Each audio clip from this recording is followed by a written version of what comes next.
ang membro ng parlamento, tagapamahala ng SJ Barm, chairman ng Coordinating Committee on the Cessation of Hostilities. Yes, MP, natin ng National TV, ang MTV, no?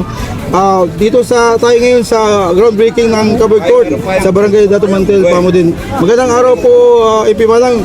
Ang iyong pong pagbati po. Go ahead po. Magandang nga po. Assalamualaikum warahmatullahi wabarakatuh. Isang kagalang-galang na MP, no? Ano ang pangunahing layunin ng covered court na ito dito sa Dato Binasing po? Go ahead po.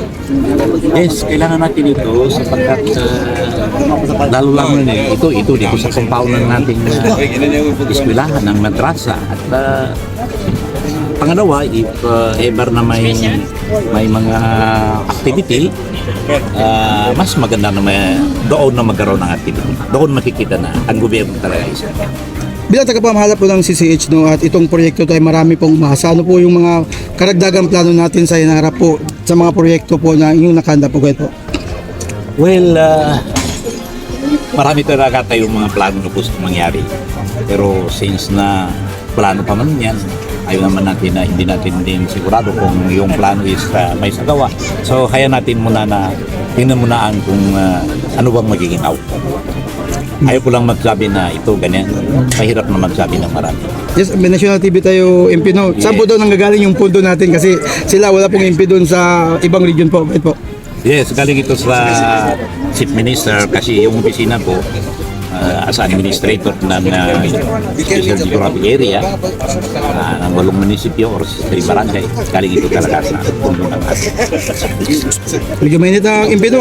Misahin niyo po sa taga Dato Mantel po at ano po yung mga nakahanda pang proyekto na incoming po, lalo po sa ating kapitan po na sa Dato Mantel po. Go ahead po. Bismillahirrahmanirrahim. Assalamualaikum warahmatullahi wabarakatuh. Pwede ko Maguindanao? Opo, taga dito naman. Siguro ang mensahe na natin, natabo makapanutuma sa ilanat sa kaning kapitan, tamaan ka ng mga constituenting, tamaan ka ng mga tosya. Ganyan na depenanta no, mintenta no, ulaman ta no.